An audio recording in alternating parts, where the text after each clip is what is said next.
love these. Cello. Well, Sean, right here. Before we get into the actual fight conversation, I have to ask, like, what was going on there at the end when it seemed like Charles celebrated? DC had to explain to the crowd that you had won. What was going on from your point of view? So, okay, yeah, I clearly heard them say split decision. I heard that. I knew they read a card for me. They read a card for him. But at the end, the crowd, I guess it was the crowd, or I don't know, but I couldn't hear who they finally said. It sounded like they said Charles. Wasn't sure. I looked over and Charles and his team were celebrating. So I just, I knew it was a close fight. So I just assumed that I thought I did enough to win. But like I said, I knew it was close. Said it was a split. Read the decision. Could not hear who they said it for. His team started celebrating, so I just assumed it was him. I accepted the loss and, shook DC's hand and went to turn away, and he kind of held my hand like, what are you doing? And he was like, you won, and I was just like, this is, it was just crazy. I went from being like extremely low, like I said, accepted the loss, thought I lost, and then they told me I won, and elated, super happy, and yeah, roller coaster, crazy. So when you say you accepted the loss, but you also said you thought you had done enough. So when you for those 3 seconds when you thought Charles had won, did you think you had been robbed in there, or did you think it could have gone either way? I knew it was a close fight. I felt off. I knew it was a close fight. We're in his in enemy territory, so I knew that could sway the judges. I knew it was close. I thought before even going to the judges' scorecards at the end of the fight, I ended on top, dropping elbows and stuff. I thought that gave me the last round. I thought I did enough to win. But, knew it was close. And in the end, when they all started celebrating, when I say accepted the loss, I mean, in that brief moment after his team started celebrating, I was just like, oh, damn, I lost. And then DC was like, no, you won.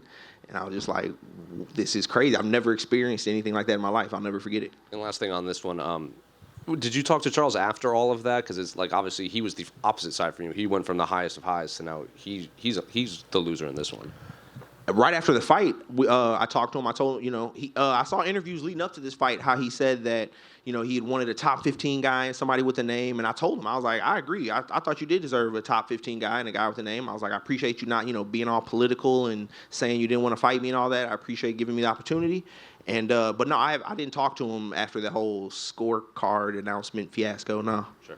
And then looking back at the actual fight, did it play out as you expected? Because obviously Charles was excited to fight you because he liked your style of fighting. He was excited to prepare for it. He liked how you were showman in there. So based on your expectations to how it played out, how did it compare? I could tell he really studied me, and he really broke down my feints and knew what to expect.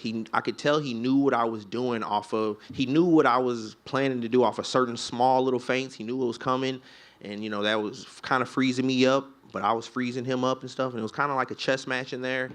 It didn't really play out. I still thought because of, that dude's a killer. He's been in there with some of the best. He's a really aggressive dude. I thought it was going to be a lot more action, but that just tells me that, my tricks work, my feints work. I know that I can, I'm up there with one of the best strikers, with the best strikers in the game. I can, like I said, that dude's a killer, and I had him second guessing himself. I had him freezing up a lot. So kind of going off of that, you said you kind of quickly realized he did his homework. Did you have to alter the game plan at all, knowing that he probably knew what was coming his way? Yeah, like I said, I'm not used to people. My feints throw everybody off. I'm tricky. I'm different. I'm weird. I thought I was going to have a lot more success with that. And, but like me being the striker I am, I could see that he was prepared for these things. So that had me, second guessing myself, I guess you can say. And like I said, it was kind of like a chess match. So, yeah, I just wasn't as quick to let go with my shots because I knew he was ready for them. And final one for me, are you expecting a number next to your name in your next fight, or are you hoping to get an opponent that has a number next to their name? Yeah, I was hearing all that, talk leading up to it, and I just really focused on what's in front of me. That'd be cool, of course, but I'm just excited to have a guy of his caliber on my resume now. Sean over here. Congrats on the win. What's up? Hey, how you doing? Were you surprised that you were such a big underdog going into this fight?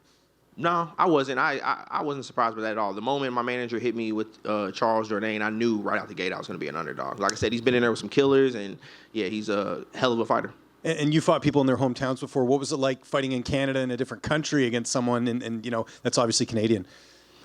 This cold stuff is for the birds. I couldn't stand the cold. This is my first international fight. I'm always proud to rep my city, St. Louis, and when I'm fighting in the States and stuff. But this is my first time fighting international, representing America. So that was cool.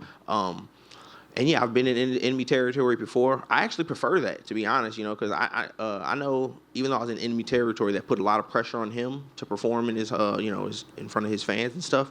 But yeah, I'm all for it. I'll fight in enemy territory every time. Do you feel like he might have overlooked you in this fight? Yeah, I do.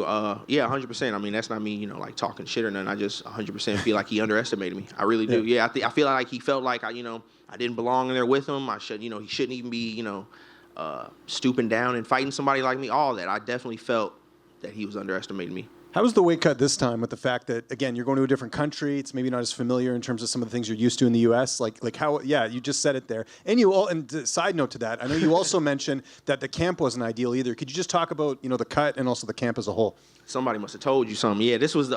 well, you said it post-fight, to be fair. So okay. You told DC you didn't have a good camp. Oh, okay. Oh, yeah, the good camp part. But, man, the weight cut, this was the most brutal weight cut I've had yet. It was just I made some errors on my part weeks ago. But, yeah, this was the biggest opportunity of my life. I was so excited for it when I first got the name. And then, like, days later, I had a very serious injury during camp that had me not able to – I could barely do anything. I was training like an old grandma for like 5 to 6 weeks, like walking, and that's pretty much it, getting like 20,000 steps a day. And, yeah, couldn't do nothing for 5 to 6 weeks, so I didn't have that usual cardio that I have coming into this, and it was really messing with me mentally. And then, like, 3 weeks before the fight, I got, like, the flu, and I was super sick. And, people were telling me to pull out of this fight. I seriously considered pulling out of this fight so many times. There were so many times where I went to bed at night and woke up and went to bed knowing tomorrow I'm going to hit up my manager and just tell him I can't do it. Like, that happened so many times, but that just didn't sit well with me, and I was like, nah, I'm not going to pull out of this fight. This is a huge opportunity. I know I can beat this dude.